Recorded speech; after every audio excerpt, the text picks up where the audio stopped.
பெஞ்சல் புயலால் பாதிக்கப்பட்ட விழுப்புரம், கடலூர், கள்ளக்குறிச்சி ஆகிய மாவட்டங்களுக்கு நிவாரணம் அறிவிப்பு. குடும்ப அட்டைதாரர்களுக்கு தலா 2000 ரூபாய் நிவாரணம் வழங்கிட முதலமைச்சர் மு.க. ஸ்டாலின் உத்தரவு.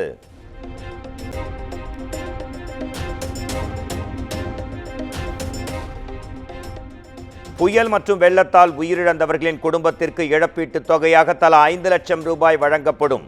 சேதமடைந்த குடிசைகளுக்கு தலா 10,000 ரூபாயும் கலைஞர் கனவு இல்ல திட்டத்தில் வீடு கட்ட முன்னுரிமை என்றும் தமிழ்நாடு அரசு அறிவிப்பு.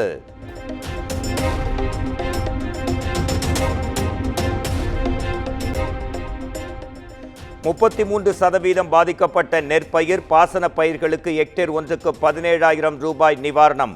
33% மேல் பாதிக்கப்பட்ட மானாவாரி பயிர்களுக்கு ஹெக்டேர் ஒன்றுக்கு 8,500 ரூபாய் நிவாரணம் வழங்கிட தமிழ்நாடு அரசு ஆணை.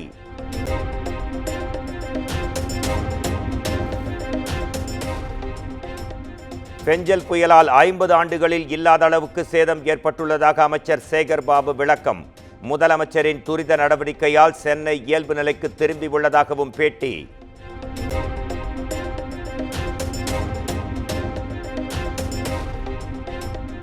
திருவண்ணாமலையில் மண் சரிவில் சிக்கியவர்களை மீட்கும் பணி நிறைவு. ஏற்கனவே 6 பேரின் உடல்கள் மீட்கப்பட்டிருக்கும் நிலையில் 7வது நபரின் உடலும் மீட்கப்பட்டது.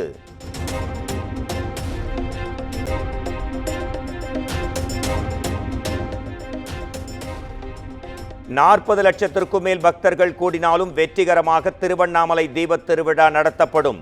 கிரிவலப்பாதையில் சேதம் இருந்தால் 2 நாட்களில் சரி செய்யப்படும் என்றும் சேகர்பாபு உறுதி.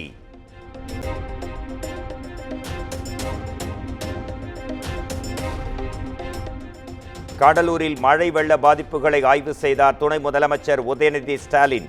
சேத விவரங்கள் குறித்து அதிகாரிகளிடம் கேட்டறிந்த அவர் நிவாரணப் பணிகளை துரிதப்படுத்த உத்தரவு.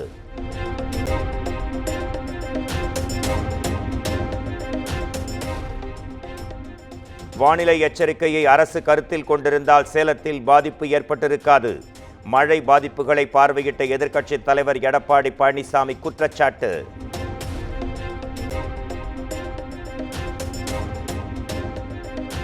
சாத்தனூர் அணையை சரிவாராக தூர்வாராததே மழை வெள்ள பாதிப்புக்கு காரணம். மத்திய அரசிடம் நிதி கேட்டோம், ஆனால் தரவில்லை என்று பழி போடுவதாகவும் விழுப்புரத்தில் அண்ணாமலை பேட்டி.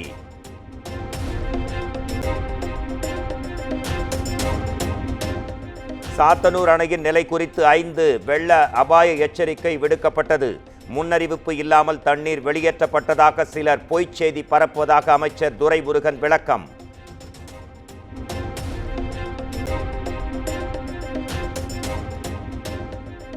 தகுந்த முன்னறிவிப்பின்றி சாத்தனூர் அணை திறக்கப்பட்டதற்கு எதிர்க்கட்சித் தலைவர் எடப்பாடி பழனிசாமி கண்டனம். மக்கள் தங்களது உடைமைகள், வாகனங்கள், கால்நடைகளை இழந்து தவித்து வருவதாகவும் குற்றச்சாட்டு.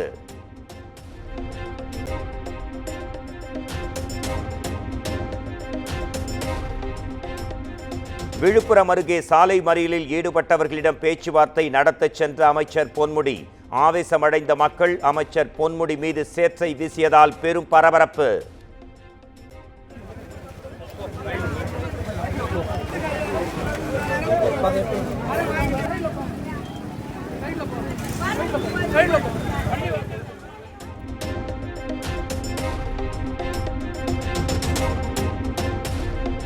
அரசியல் உள்நோக்கத்தோடு அமைச்சர் பொன்முடி மீது சேற்றை வீசியுள்ளதாக அமைச்சர் சேகர்பாபு குற்றச்சாட்டு.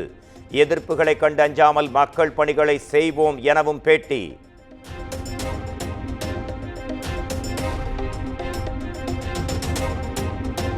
மழையால் பாதிக்கப்பட்ட டிபி சத்திரம் பொதுமக்களுக்கு நிவாரண உதவி வழங்கினார் தமிழக வெற்றி கழக தலைவர் விஜய்.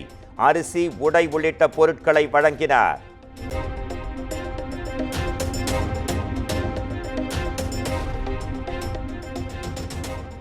பாதிக்கப்பட்ட இடத்திற்கு நேரில் வந்து நிவாரணப் பொருட்களை வழங்கியிருந்தால் சகஜமாக பேசியிருக்க முடியாது. மக்களை நேரில் சந்திக்காதது குறித்து தமிழக வெற்றி கழக தலைவர் விஜய் விளக்கம்.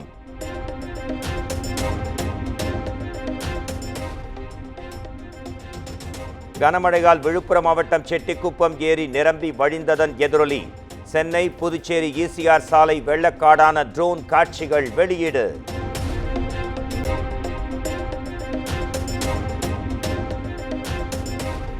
திருவண்ணாமலை தண்டாரம்பட்டில் தென்பெண்ணை ஆற்றின் குறுக்கே வெள்ளத்தில் அடித்துச் செல்லப்பட்ட பாலம் 6 மாதங்களுக்கு முன்பு கட்டி முடிக்கப்பட்ட நிலையில் புதிய பாலத்தை கட்டித்தர மக்கள் கோரிக்கை.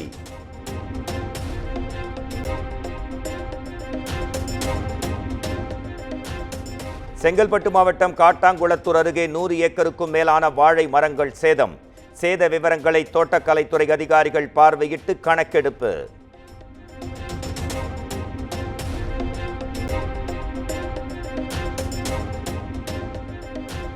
கடலூர் மாவட்டம் நெல்லிக்குப்பம் அருகே நிவாரண முகாமில் தங்க வைக்கப்பட்டுள்ள மக்கள் சாலை மறியல். தனியார் மண்டபத்தில் தங்க வைக்கப்பட்டுள்ள தங்களுக்கு உணவு குடிநீர் வழங்கப்படவில்லை என மக்கள் வேதனை.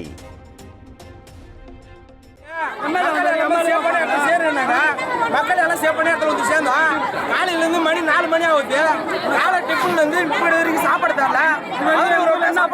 வந்து பார்க்கவே இல்லை. வெளில போச்சு. இன்னொருமே பாதுகாப்பு ஒரு கட்டாம சாப்பாடு தரல.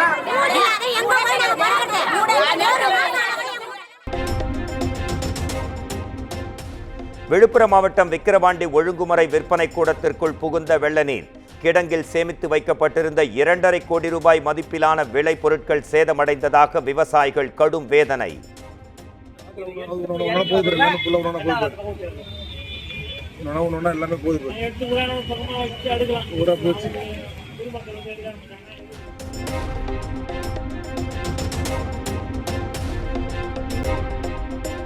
விழுப்புரம் திருவெண்ணைநல்லூர் பகுதியில் ஏற்பட்டுள்ள வெள்ள பாதிப்புகளை தமிழக அரசு கண்டுகொள்ளவில்லை என பொதுமக்கள் குற்றச்சாட்டு.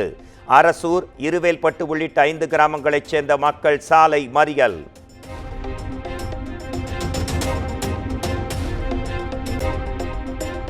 பெரம்பலூர் அருகே ஏரியின் கரை உடைந்து விவசாய நிலங்களுக்குள் புகுந்தது வெள்ள நீர்.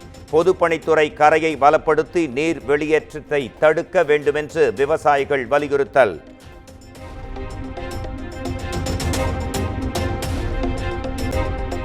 தர்மபுரி சித்தேரி மலைப்பகுதியில் வெள்ளத்திற்கு நடுவே கயிறு கட்டி எடுத்துச் செல்லப்பட்ட பால் கேன்கள். சாலை அடித்துச் செல்லப்பட்டதால் அத்தியாவசிய தேவைகளுக்கு அவதிப்படுவதாக மக்கள் புகார். எப்படி பார்த்த மரத்தை பிடிச்சிட்டாவா? 2 மரமும் போட்டுக்கிறாங்க போ. அப்படியே நடந்து வருவாங்க. எல்லாம் நடத்தா வந்துக்கிறாங்க போ. போயிட்டாங்களா ஆளுங்களாம்? அதிலே பண்ணாங்க. எப்போ நம்ம எல்லாம் போகலாம்ப்பா.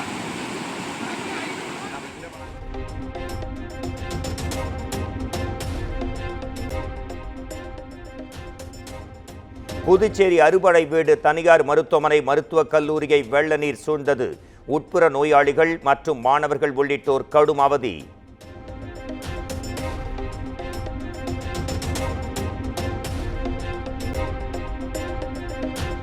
தமிழ்நாடு, புதுச்சேரி, காரைக்காலில் நாளை மிதமான மழைக்கு வாய்ப்பு. நீலகிரி, கோவை உள்பட 11 மாவட்டங்களில் இன்று கனமழை பெய்யும் என்றும் சென்னை வானிலை ஆய்வு மையம் தகவல்.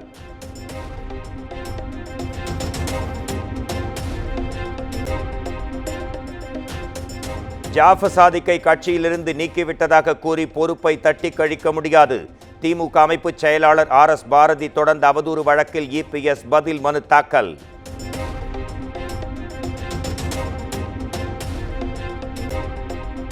மாஞ்சோலை தேயிலை தோட்டத்தை தமிழக அரசு ஏற்று நடத்த கோரிய வழக்குகள் தள்ளுபடி. அனைத்து தொழிலாளர்களுக்கு பணப்பலன்களை வழங்கவும் தமிழக அரசுக்கு சென்னை உயர்நீதிமன்றம் உத்தரவு.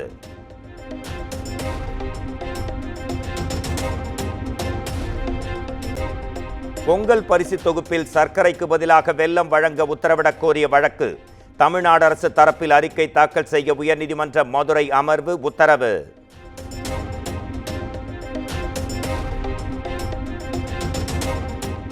திரைப்படங்கள் வெளியான 3 நாட்களுக்கு விமர்சனங்கள் வெளியிட தடை விதிக்க சென்னை உயர்நீதிமன்றம் மறுப்பு.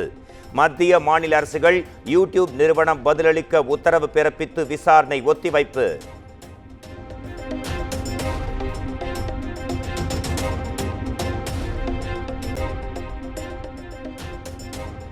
வருகிற 18ஆம் தேதி திமுக தலைமைச் செயற்குழு கூட்டம்.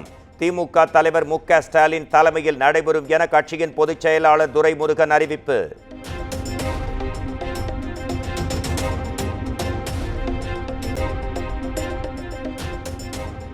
மெத்தபெட்டமைன் போதைப்பொருள் கடத்தல் வழக்கில் தேடப்பட்டு வந்த போதைப்பொருள் தடுப்பு பிரிவு காவலர் கைது. கைதான காவலர் ஆனந்திடம் தனிப்படை போலீசார் தீவிர விசாரணை.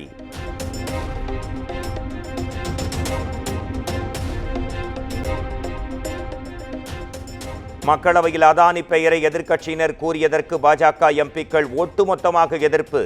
அவையில் இல்லாதவர் பெயரை கூற சபாநாயகர் மறுப்பு தெரிவித்த நிலையில் இந்திரா காந்தி விமர்சனம் சரியா என்று ராசா ஆவேசம்.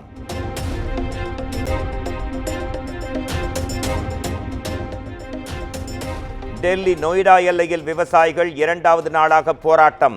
பெண்கள் உள்ளிட்டோரை குண்டுக்கட்டாக கைது செய்த போலீசார்.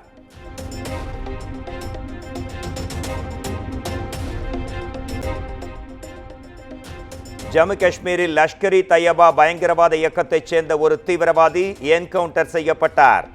காந்தர்பால் தாக்குதலில் 7 பேர் உயிரிழக்க காரணமான தாக்குதலில் தொடர்பு கொண்டதாக தகவல்.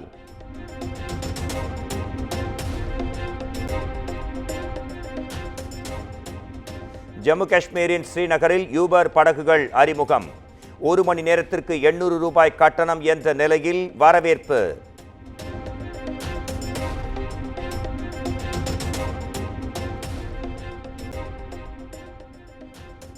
இந்திய சீன உறவுகள் தொடர்ந்து மேம்பட்டு வருகின்றன.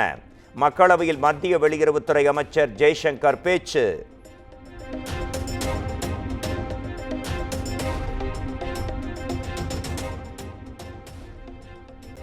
காசாவில் இஸ்ரேல் தாக்குதலால் பலியானோர் எண்ணிக்கை 44,502 அதிகரிப்பு. உயிரிழந்தவர்களில் 70% பேர் பெண்கள் மற்றும் குழந்தைகள் எனும் அதிர்ச்சி தகவல் வெளியீடு.